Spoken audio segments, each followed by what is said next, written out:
How many hair transplant sessions do you need throughout your life? Let's find out.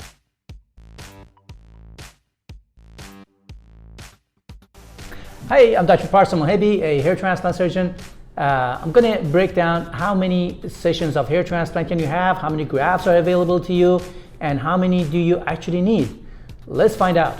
So the most important thing is to know what's the final stage of your hair loss. So if you're having a early hair loss and you're in your early 20s, it doesn't mean that you're going to stop here. You may go all the way bald. That's why we ask your family pattern. If your family pattern, there was somebody, your father, your older brother, your uncle, they started at your age with this recession of hair loss and then they ended up with losing completely the whole top, you might exactly go there, and there's a good likelihood of that. So we do a family pattern check and we do microscopic evaluation. The combination of the two give us a good understanding of where you're heading from here. The second important thing that we evaluate is the donor area. We want to see how much hair is available to us. That has to do with the density of hair, number of hair per square millimeter, and thickness of your hair. Thickness of your hair is another very important factor. If your hair is thicker, with a smaller number of grafts, we can cover bigger area and have the same result.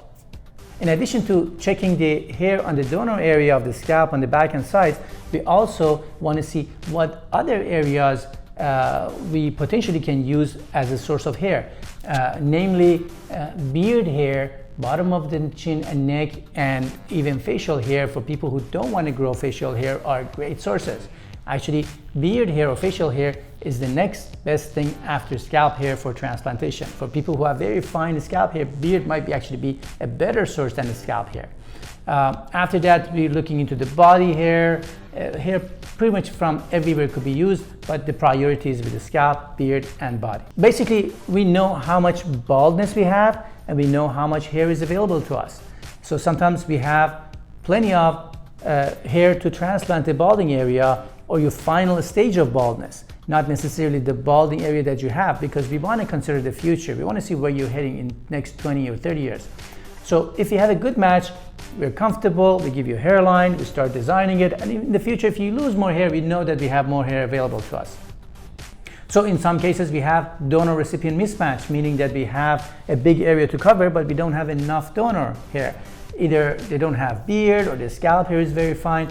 So in those cases, we have to be more conservative. You have to bring the hairline higher. We have to talk to patient and see what's the priority, probably create a hairline and hair on top and leave the crown as it is. Either way, most people can have more than one hair transplant, and most people can cover a big area of the scalp with the hair that they have.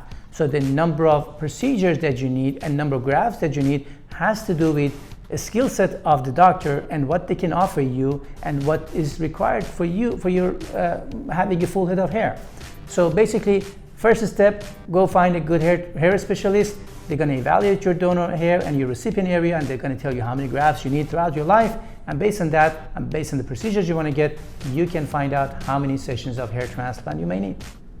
Thank you guys for watching. I hope you'll learn about the number of sessions of hair transplant you might need. If you have any other questions about hair loss and new advanced techniques of hair restoration, check us out on our website, and don't forget to follow us on social media.